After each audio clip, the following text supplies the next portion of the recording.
નમસ્કાર ભરૂચવાસીઓ, આજે આપણે એક એવા પેચીદા સવાલ લઈને આજે ભેગા થયા છે અને સાથે સાથે એક એવા વિષયની ચર્ચા કરીશું જેનું નામ છે વકફ બોર્ડ. આપણે વકફ બોર્ડ શું છે એ એક સામાન્ય માનવી સમજી શકે એવી સરળ ભાષામાં સમજીશું અને આ વિષયને લઈને આપણે એક અલગ અલગ એપિસોડના ભાગરૂપે અને સબ્જેક્ટ તરીકે બહાર મૂકીશું અને સાથે સાથે કેટલાક એના સવાલો છે એ સવાલોને પણ જોઈશું અને ઉદાહરણના ભાગરૂપે પણ આને સમજીશું. સૌ પ્રથમ એ વિચારવાનું વકફ શું છે. વકફ એટલે કે ધાર્મિક કાર્ય માટે જે પણ કંઈક સંપત્તિનું દાન કરવામાં આવે એને વકફ તરીકે કહેવામાં આવે છે. હવે એ જાણવું કે વકફ બોર્ડ એ વર્તમાનમાં એ ભારત સરકારના અલ્પસંખ્યક મંત્રાલય દ્વારા કરવામાં આવેલું એક ગઠન એટલે કે બોર્ડ છે. સૌ પ્રથમ 1923માં અંગ્રેજો દ્વારા આ બોર્ડનું ગઠન કરવામાં આવેલું. ત્યારબાદ આઝાદ ભારતની વાત કરીએ તો 1954માં પહેલીવાર આનું નિર્માણ થયું અને ત્યારબાદ 1955માં વકફ બોર્ડના કાયદાનું સંશોધન એટલે કે બદલાવ કરવામાં આવ્યા. ત્યારબાદ 1964માં બીજી વાર આમાં કેટલાક બદલાવ કરવામાં આવ્યા અને ત્યાર પછી ચોંકાવનારો અને સારો એવો બદલાવ, મોટો બદલાવ જે થયો તે થયો 1995માં. જ્યારે આમાં સંશોધન એટલે કે બદલાવ કરવામાં આવ્યા તો વકફ બોર્ડને કેટલીક સત્તાઓ આપવામાં આવી અને સત્તાઓ શું છે કે જેમાં વકફ બોર્ડ એ કોઈ પણ મિલકતની તપાસ કરી શકે છે. સાથે સાથે એ મિલકતને વકફ તરીકે જાહેર પણ કરી શકે છે. વકફ બોર્ડ એ કલેક્ટરને એ મિલકત પર અતિક્રમણને દૂર કરવા માટે પણ આદેશ કરી શકે છે. સાથે એમ કહી શકાય કે વકફ બોર્ડ જે છે એ કોઈ પણ સાક્ષીને બોલાવીને તેની પણ તપાસ કરી શકે છે. સાથે સાથે દસ્તાવેજોની શોધ અને જાહેર કરવાની અને હાજર કરવાની જરૂર પણ એ પૂરી પાડી શકે એમ છે. વકફ બોર્ડ એ કોઈ પણ કોર્ટ કે ઓફિસ પાસેથી સાર્વજનિક રેકોર્ડની માંગણી પણ કરી શકે છે. વકફ બોર્ડ એ ખાતાઓની તપાસ કરવા માટે સાક્ષી અથવા તો કમિશનની નિમણૂક પણ કરી શકે છે. વકફ બોર્ડ એ સ્થાનિક નિરીક્ષણ અથવા તો સ્થાનિક તપાસ પણ કરી શકે છે. એમ કહી શકાય કે આ કાયદા અનુસાર વકફ બોર્ડ કોઈ પણ મિલકત પર દાવો કરી શકે છે અને તે મિલકત તેની કરવામાં આવશે. જો દાવો ખોટો છે તો મિલકતના માલિકે સાબિત કરવાનું રહેશે અને તે આવશ્યક છે. આ જોયું કે 1995માં કયા કયા કાયદા હેઠળ શું વકફ બોર્ડને સત્તા આપવામાં આવી.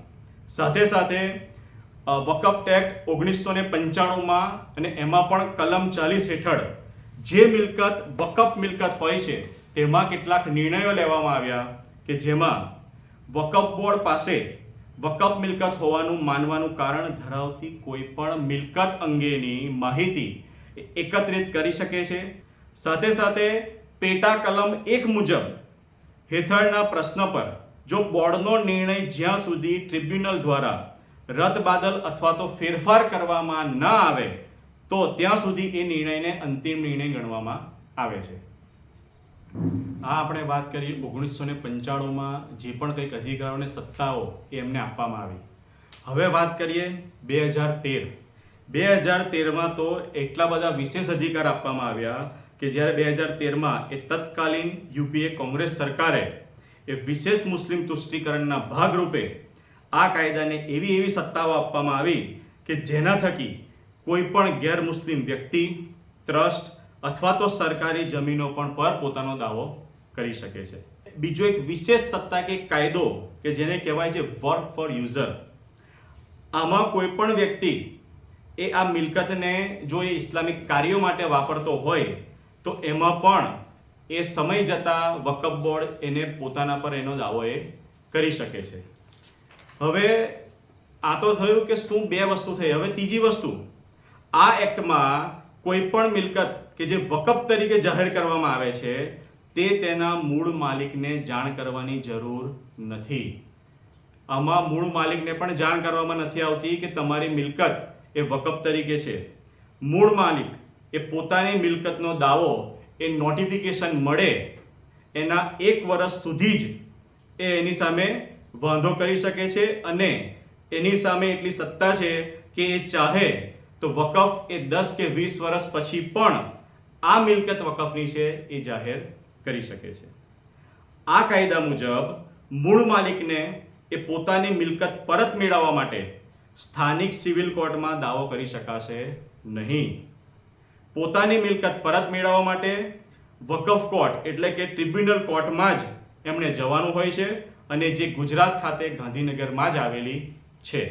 કોઈ પણ ટ્રસ્ટ કે સોસાયટીની મિલકત જો વકફ બોર્ડ પોતાનો અધિકાર દર્શાવે ત્યારે આ અધિકારની એ જાણ છે તે ટ્રસ્ટ કે સોસાયટીના સભ્યોને કરવામાં આવતી નથી. તેની જાણ ખાલી ને ખાલી જિલ્લા રજિસ્ટ્રાર અધિકારી કે જ્યાં ટ્રસ્ટ અને સોસાયટીનું રજિસ્ટ્રેશન થયેલું હોય ત્યાં જ કરવાની હોય છે, કે જેથી કરીને ટ્રસ્ટ અને સોસાયટીના સભ્યોને તો જાણ પણ નથી થતી કે આ મારી પ્રોપર્ટી એ વકફમાં બોલે છે. તો આ રીતની અસીમિત સત્તાઓ એ 2013માં વકફ બોર્ડને આપવામાં આવી, કે જેથી કરીને મેં કીધું એ પ્રમાણે પ્રોપર્ટીના મૂળ માલિકને જાણ કરવામાં નહીં આવે. એમને જો જાણ થશે પણ તો 1 વર્ષમાં જ એની માટે એમને લડવું પડશે. તેની એ લોકો અરજી એ ત્યાંની લોકલ સિવિલ કોર્ટમાં નહીં કરી શકે, એની માટે ટ્રિબ્યુનલ કોર્ટમાં જ જવાનું રહેશે. ટ્રસ્ટ કે સોસાયટી હશે તો એની પણ એના સભ્યોને જાણ નહીં કરવામાં આવે. તો આ રીતની અસીમિત સત્તાઓ એ વકફ બોર્ડને આપવામાં આવી છે. નમસ્કાર. જે રીતે આપણે વકફ બોર્ડની સત્તા અને કાયદાઓને એક સરળ ભાષામાં સમજ્યા, તે રીતે એક સામાન્ય માનવી કે નાગરિકના જે પણ કંઈક સવાલો હોય છે, આજે એ સવાલોને આપણે આવરી લઈશું અને સરળ ભાષામાં વકફ બોર્ડને લગતા કેટલાક સવાલો છે એના આપણે જવાબ સ્વામી શ્રી મુક્તાનંદ સ્વામી પાસે જાણીશું કે આ વકફ બોર્ડને લઈને સામાન્ય નાગરિકોના જે સવાલ છે એનો કેવી રીતે આપણે એને સોલ્યુશન લાવી શકીએ છીએ. તો નમસ્કાર સ્વામી શ્રી. નમસ્તે. હવે વકફ બોર્ડનું ઘણું બધું સમજ્યા છે, પણ તો પણ કંઈક એક સામાન્ય માનવીને ઘણા બધા સવાલો હોય છે. તો સૌથી પહેલું તો એ સમજવું રહ્યું કે મારી પ્રોપર્ટી એ મારા નામે છે તો પછી વકફ બોર્ડ પર કેવી રીતે હોઈ શકે? બરાબર છે. સામાન્ય રીતે તમારો જે પ્રશ્ન છે એ દરેક વ્યક્તિને એવું જ માનીને ચાલી રહ્યો છે કે એની પોતાની જે પ્રોપર્ટી છે એ એના નામે બોલી રહી છે, એ જોઈ રહ્યો છે, એની પાસે એના કાગળ પણ છે, એવું એનો આધાર છે. પણ ક્યાંક ને ક્યાંક એ એક સમજવાની સ્થિતિમાં ભૂલ એ કરે છે કે જે કાયદા અંતર્ગત આપણી પ્રોપર્ટી આપણા નામે છે એનાથી ઉપર આ વકફ બોર્ડનો કાયદો છે, અને એના કારણે આ જે પ્રોપર્ટી આપણા નામે હોવું એટલું જ પૂરતું નથી, પણ એ પ્રોપર્ટી જો વકફ બોર્ડની અંદર એ દાવામાં એ લઈ લેવામાં આવે છે તો પછી આનો આધાર એ માન્ય રહેતો નથી. બરાબર. આ એક એની સીધી સમજ છે, અને એ સમજ સામાન્ય વ્યક્તિએ સમજવાની જરૂર છે કે વકફ બોર્ડનો કાયદો આ બધા કાયદાથી ઉપર છે, અને એટલા માટે આને સરકારી સંરક્ષણ મળેલું છે એના આધારે ઉપર છે. જે 2013માં યુપીએ સરકારના માધ્યમથી, કોંગ્રેસ સરકારના માધ્યમથી જે તૃષ્ટિકરણની ભાગરૂપે આ એક વિકરાળ, એક પ્રકારે કે એનાકોન્ડાના રૂપમાં એને પ્રસ્થાપિત કરી ચૂક્યા છે, અને એના અંતર્ગત જ અત્યારે વર્તમાન સમયમાં સરકારી જગ્યાઓ, પ્રાઇવેટ ટ્રસ્ટોની જગ્યાઓ અને પ્રાઇવેટ વ્યક્તિની પણ જગ્યાઓ આનો ભોગ બની રહી છે. ઓકે. તો હવે સમજો મને અત્યારે મારી પાસે જે કાગળ છે એમાં અત્યારે મારું નામ બોલે છે, વકફ બોર્ડ પર એમ બતાવે છે કે આ પ્રોપર્ટી વકફ બોર્ડના નામ પર છે. તો હવે આ વકફ બોર્ડમાં જો મારી પ્રોપર્ટી જતી રહી છે તો મારે એને પાછી મેળવવી હોય તો મારે શું કરવું? હવે વકફ બોર્ડના કાયદાની જે વ્યવસ્થા આપી છે એના અંતર્ગત જો આપણે વિચાર કરીએ તો સૌથી પહેલાં એ કાયદા અંતર્ગત એવું કહેવામાં આવ્યું છે કે જે તે પ્રોપર્ટી એનું ડિક્લેરેશન એટલે એનું નોટિફિકેશન જ્યારે એ ડિક્લેર કરે છે, એ ડિક્લેર કર્યાના એક વર્ષની અંદર જો આપને જાણ થઈ છે તો આપ એનો વિરોધ અથવા તો એના પ્રોપર્ટી પાછા મેળવવાના અધિકાર માટે થઈને તમે કંઈ પણ પ્રક્રિયા કરી શકો છો. પણ જો 1 વર્ષની સમયાવધિ પૂરી થયા પછી તમને ખબર પડે છે તો તમે એના અધિકારી રહેતા નથી. પણ જો તમે એનો અધિકાર તમને ખબર પડે, એ તમને જાણ થઈ અને એનું તમારે પરત મેળવવાની સ્થિતિમાં આગળ જવું છે, તો આના નિયમ પ્રમાણે તમે સ્થાનિક સિવિલ કોર્ટની અંદર તમે આનો દાવો નહીં કરી શકો, એની માગવા માટે તમે નહીં જઈ શકો. આની સ્પેશિયલ ટ્રિબ્યુનલ કોર્ટ એટલે વકફ બોર્ડની એક આગવી કોર્ટ એને નિર્માણ કરવામાં આવ્યું છે અને એની અંદર જ તમે એનો દાવો કરી શકશો પોતાની મિલકત પરત મેળવવા માટે. અને એની અંદર તમારે સાબિત કરવાનું છે કે આ મિલકત મારી છે, ન કે વકફ બોર્ડે કે આ મિલકત તમારી નથી, અમારી છે. ઓકે, એટલે મને પહેલા તો આમાં નોટિફિકેશન પણ નહીં આવે અને કદાચ મને પાછળથી ખબર પડશે પણ ખરી તો હું મારી જે લોકલ સિવિલ કોર્ટ છે એમાં તો હું કંઈક આમાં પગલાં જ નહીં લઈ શકું. બિલકુલ. એના માટે મારે ગાંધીનગરની જે ટ્રિબ્યુનલ કોર્ટ છે ત્યાંમાં જ મારે કેસ લડવો પડશે. હા, આની એક જ કોર્ટ હશે આખા રાજ્યની અંદર, એક જ કોર્ટ આમાં નિમવામાં આવી છે કે જે રાજ્યના પાટનગર એટલે ગાંધીનગર, ગુજરાતનું જે પાટનગર ગાંધીનગર છે એટલે ત્યાં આગળ એનું કહેવાય ને કે કોર્ટની વ્યવસ્થા ચાલવાની છે અને એમાં તમારે એપ્લાય કરવી પડશે. પણ મારી સંપત્તિ જે વકફ બોર્ડમાં જતી રહી છે તો મને જાણ કેમ નથી કરવામાં આવી? એ કાયદાને જ એ પ્રકારે ઘડવામાં આવ્યો છે કે તમારી સંપત્તિ તમારી હોય તેમ છતાં પણ તમને જાણ નહીં કરવામાં આવશે. એની જાણ જ્યાં તમારી રજિસ્ટ્રેશનની પ્રક્રિયા થઈ હશે, દસ્તાવેજની પ્રક્રિયા હોય કે ટ્રસ્ટના રજિસ્ટ્રેશનની જિલ્લા રજિસ્ટ્રાર કચેરી હોય, તો એના અધિકારીને જ કરવાનો એમના માટેની એક જોગવાઈનો ભાગ છે, ન કે જે તે મિલકતના મુખ્ય માલિકને. ઓકે, તો સમજો એ મને માલિક હું છું, મને એ લોકો જાણ નથી કરતા, કઈ વાંધો નહીં, પણ જો એ મિલકત વકફ બોર્ડ પર બતાવે છે તો હજુ સુધી વકફ બોર્ડે એ સંપત્તિ એમની છે એવું ડિક્લેર કેમ નથી કર્યું? એની પાછળ પણ એક યોજનાબદ્ધ રીતે ચાલતી ગતિવિધિઓ છે. તમને જાણ હશે કે કેમ, પણ ઉત્તર પ્રદેશની અંદર ચંદ્રશેખર આઝાદ પાર્ક જે સંપૂર્ણ રીતે સરકારી મિલકતનો ભાગ છે, એને વકફમાં ડિક્લેર કરવાની વ્યવસ્થા એ બાગનું નિર્માણ થયું ત્યારથી નથી કરી. એનું નિર્માણ જ્યારે ચંદ્રશેખરજીની શહાદી થઈ ત્યાર પછી એમનું નામ આધારિત એ બાગનો સરકારે એને ડેવલપ કર્યું, એના સરકારના આધીનની વ્યવસ્થા ચાલતી જ હતી. પણ એમની અનુકૂળતા પ્રમાણે એમણે આ વકફ બોર્ડનું પોતાની છે એ મિલકતના રૂપમાં ડિક્લેરેશન કર્યું. એમ ઘણી એવી પ્રોપર્ટીઓ છે કે જેની અધિકાર એને પોતાના હસ્તક લેવા માટે થઈને એ અનુકૂળ સમયે આની વ્યવસ્થા આધારિત એનું ડિક્લેરેશન કરશે. એ જરૂરી નથી કે આજે કરે કે કાલે કરે. એને અધિકાર આપવામાં આવ્યા છે એ પ્રકારે એ 10 વર્ષ પછી પણ એ પોતાનો અધિકાર કહેવાય ને કે સાબિત એ પોતાનો અધિકાર જતાવવા માટે થઈને કહી શકે છે. એટલે આજે એને બતાવી છે એટલે એને એ અધિકાર એને લેવા માટે એ આવશે એવું જરૂરી નથી. એ 5 વર્ષ 10 વર્ષ પછી પણ આવી શકે છે અને કાલે પણ આવી શકે છે. એટલે સામાન્ય નાગરિક પાસે તો સ્વામીજી જેટલું સમજ્યા કે 1 વર્ષનો જે એક સમય હોય છે તેમાં પણ લોકલ સિવિલ કોર્ટમાં તો લડી જ નહીં શકે, એમને ટ્રિબ્યુનલ કોર્ટમાં જવાનું. બિલકુલ. નોટિફિકેશન નહીં આવે અને એમના નામ પર જો ચડી ગઈ હશે તો સામાન્ય નાગરિકને જાણ નહીં થાય, પણ એ રજિસ્ટર્ડ ઓફિસમાં જાણ થઈ હશે અને તેમાં પણ એ લોકો ચાહે ત્યારે એની પર એ લોકો હક અદા કરશે, નહીં કે તરત ને તરત કરી નાખે. એટલે સામાન્ય વ્યક્તિ જે પ્રમાણે વાત થઈ કે આપણને તો એમ જ છે કે આ પ્રોપર્ટી અત્યારે મારા નામ પર જ છે, બધું મારું જ છે, પણ જો એ વકફ બોર્ડ પર ચડી ગઈ હશે તો એવું નથી કે તરત ને તરત જ એ લોકો હક આપણે લેવા માટે આવી જશે. એમની મરજીથી એમના સમયે 5 વર્ષે 10 વર્ષે 25 વર્ષે જ્યારે એમની અનુકૂળ સ્થિતિ હશે ત્યારે આપણી પ્રોપર્ટી પર એ લોકો હક માટે ગમે ત્યારે આવી શકે છે. તો આ રીતની એક અપાર સત્તા એ આપવામાં આવી છે વકફ બોર્ડને. તો હવે સ્વામીજી થોડું એ સમજવું છે કે તમારા ધ્યાનમાં આપણા ભરૂચ શહેરની એવી કોઈ પ્રોપર્ટી ખરી કે જે વકફ બોર્ડમાં ચડી ગઈ હોય પણ સિટી સર્વેમાં સમજો કે હજુ બી એવું જ બતાવતું હોય કે આ પ્રોપર્ટી તો આપણી જ છે એમ, તો એવી કંઈક પ્રોપર્ટી તમારા ધ્યાનમાં ખરી કે જેને તમે કંઈક અમને માહિતી આપી શકો એ બાબતમાં? બિલકુલ. આમાં ભરૂચ શહેર, ભરૂચ જિલ્લાની અંદર ઘણી બધી એવી પ્રોપર્ટીઓ છે કે જે સામાન્ય વ્યક્તિની જે સમજ પ્રમાણે એની સરકારી ગુજરાત સરકારની જે પોર્ટલ છે એની અંદર એની પ્રોપર્ટી એના નામે બોલે છે, પણ એ જ પ્રોપર્ટી એ અલ્પસંખ્યક મંત્રાલય અંતર્ગત ચાલનારો જે વકફ બોર્ડ છે અને એનું જે પોર્ટલ બનાવ્યું છે, જે વામસી પોર્ટલ છે, એની પર પણ બોલે છે. એની ઘણા બધા આપણી પાસે ઉદાહરણ છે. હું તમને એવા 2-3 ઉદાહરણ બતાવું છું.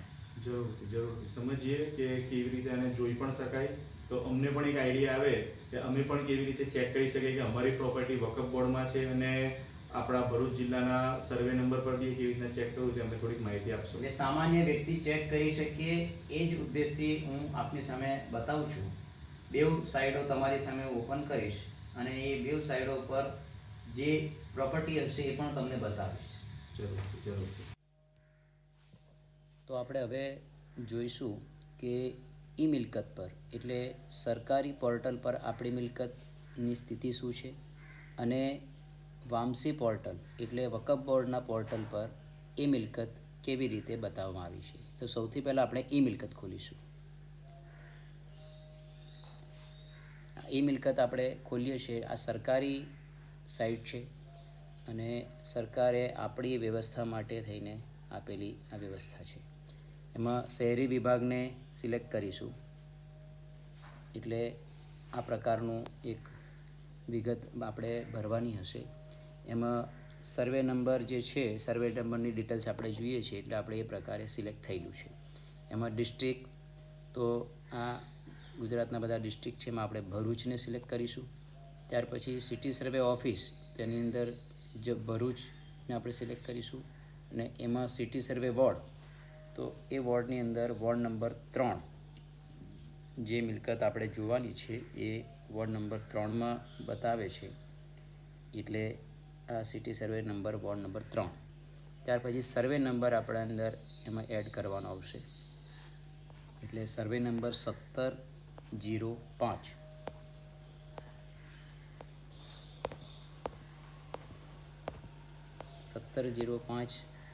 સર્વે નંબર જે મિલકત છે એ મિલકત ભરૂચ બહારની ઊંડાઈની મુખ્ય મસ્જિદની પાછળના ભાગે જે જમીન છે આ તેનો સર્વે નંબર છે. ત્યાર પછી આ 1705 સર્વે નંબર નાખ્યા પછી એની બાજુનો સીટ નંબર એટલે 124ને સિલેક્ટ કરીશું, 125ને સિલેક્ટ કરીશું અને આ ટેક્સને આપણે લખીને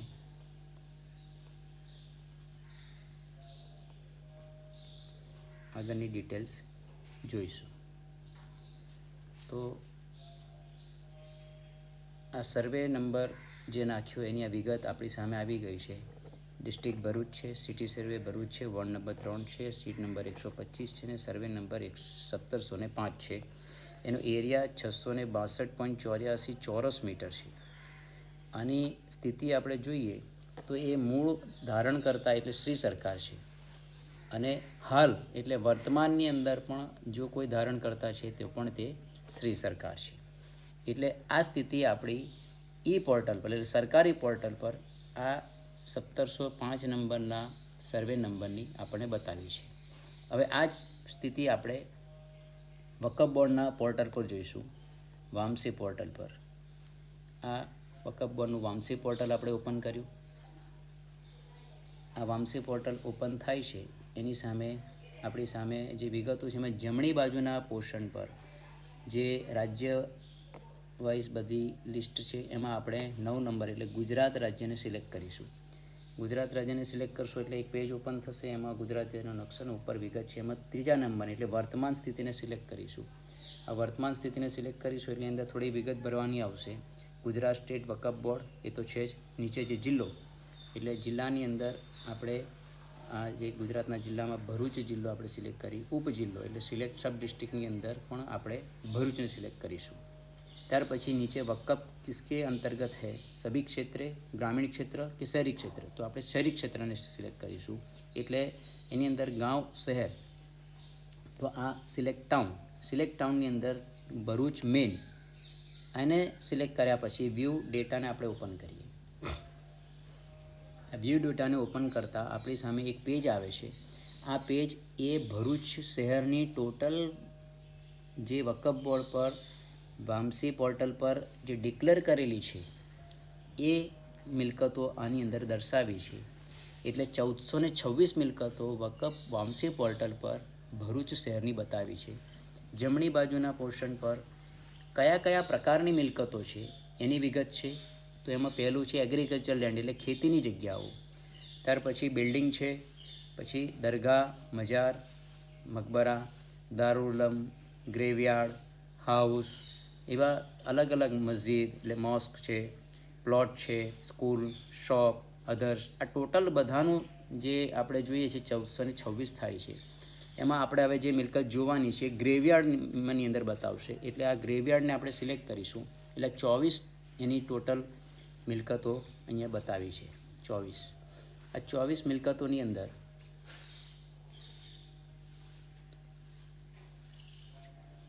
દસ નંબરની જે મિલકત છે એ આપણે જોઈશું. આ 10 નંબરની મિલકત એ આપણી સામે એનું એક પેજ ખોલ્યું છે જેની વિગત આ 10 નંબરની મિલકતની વિગત છે. એમાં આપણે ઉપર જોઈશું કે વકફ આઈડી સંપદા કા નામ એટલે આ જે સંપત્તિ છે એનું વકફ આઈડી આપેલો છે GJ160315. એ કયા નામથી એ સંપદાને નામ આપ્યું છે એટલે જાડેશ્વરી પરદેશી કબ્રસ્તાન વકફ કમિટી આ નામથી એ સંપત્તિને ત્યાં આગળ ડિક્લેર કરી છે.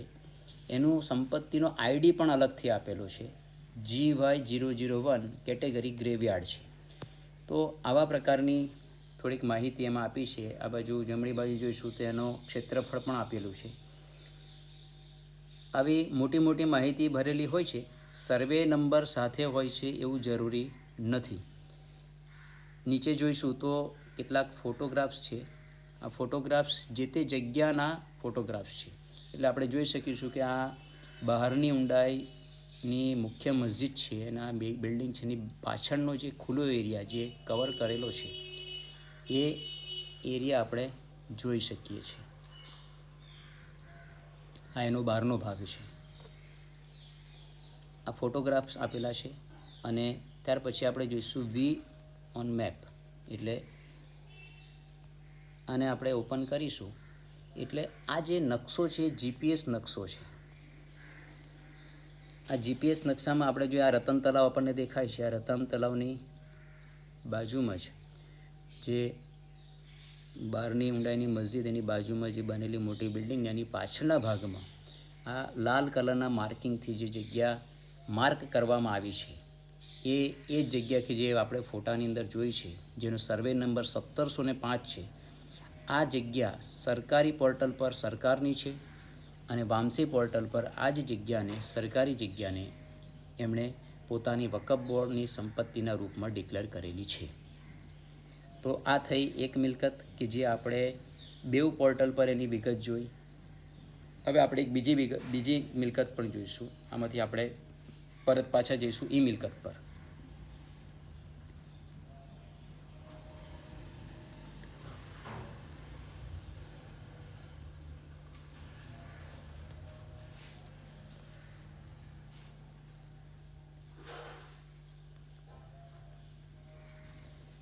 આવા એ મિલકત પર પાછા આપણે આવી ગયા છે. ફરી પાછી આપણે વિગત ભરીશું જેની અંદર ભરૂચ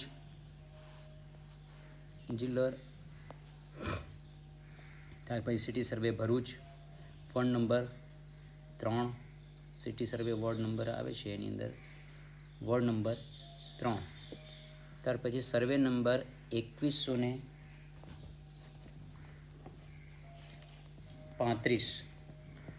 2135 નંબરની જે મિલકત છે એને આપણે અત્યારે હવે જોવા જઈ રહ્યા છે. આ મિલકત બહારની ઊંડાઈ અને કુંભારવાડની વચ્ચેનો જે ટેકરો છે આ એ ટેકરાનો મિલકત છે. એટલે સુથાર ટેકરાની પાછલા ભાગમાં જે લાગે છે ત્યાં આ મિલકત આવેલી છે. એની વિગત ભર્યા પછી આપણી સામે આ એની જે ડેટા આપ્યો છે ભરૂચ જિલ્લો, city survey Bharuch, ward number 3, seat number 124, survey number 2135. આનો કુલ ક્ષેત્રફળ છે 5506.79 ચોરસ મીટર. આની વધારે ડિટેલ નીચે જોઈશું. એટલે મૂળ ધારણકર્તા કોણ છે? તો સરકાર છે, અને વર્તમાનમાં હાલના ધારણકર્તા પણ સરકાર છે. તો આ સરકારી જગ્યા છે, એની વર્તમાન સ્થિતિ આપણે સરકારી પોર્ટલ પોર્ટલ પર આપણે જોઈ શકીએ છીએ. હવે આ જ જગ્યા આપણે વામસી પોર્ટલ એટલે વકફ બોર્ડના પોર્ટલ પર શું છે એને આપણે જોઈશું. આ વકફ બોર્ડનું પોર્ટલ આપણે જે ખોલ્યું હતું એની અંદર ફરી આપણે આ ગ્રેવયાર્ડમાં જ જઈશું. આ ગ્રેવયાર્ડ કેટેગરીનું લિસ્ટ છે જે 24 મિલકતો ડિક્લેર કરેલી છે. એમાં 11 નંબરની જે મિલકત છે એ આપણે ઓપન કરીશું.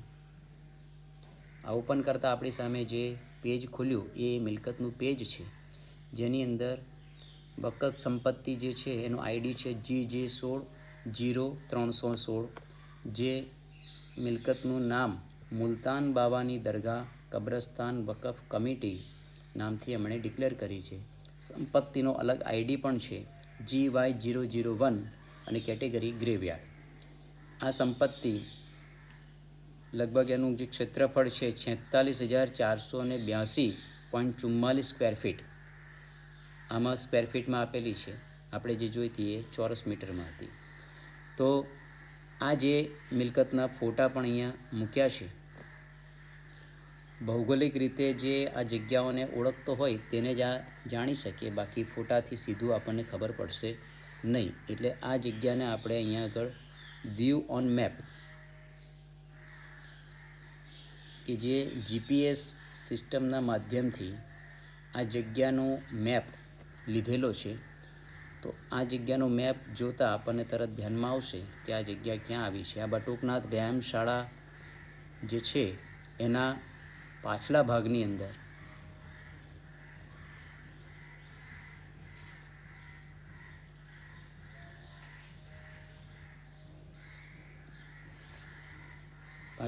અંદર આવેલી છે.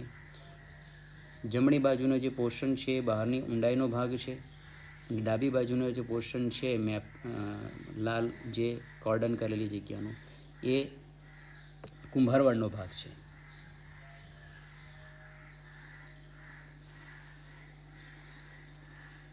આ રતન તલાવ, આ લાલા લજપતરાય બાગ છે, બહારની ઊંડાઈની એન્ટ્રી છે.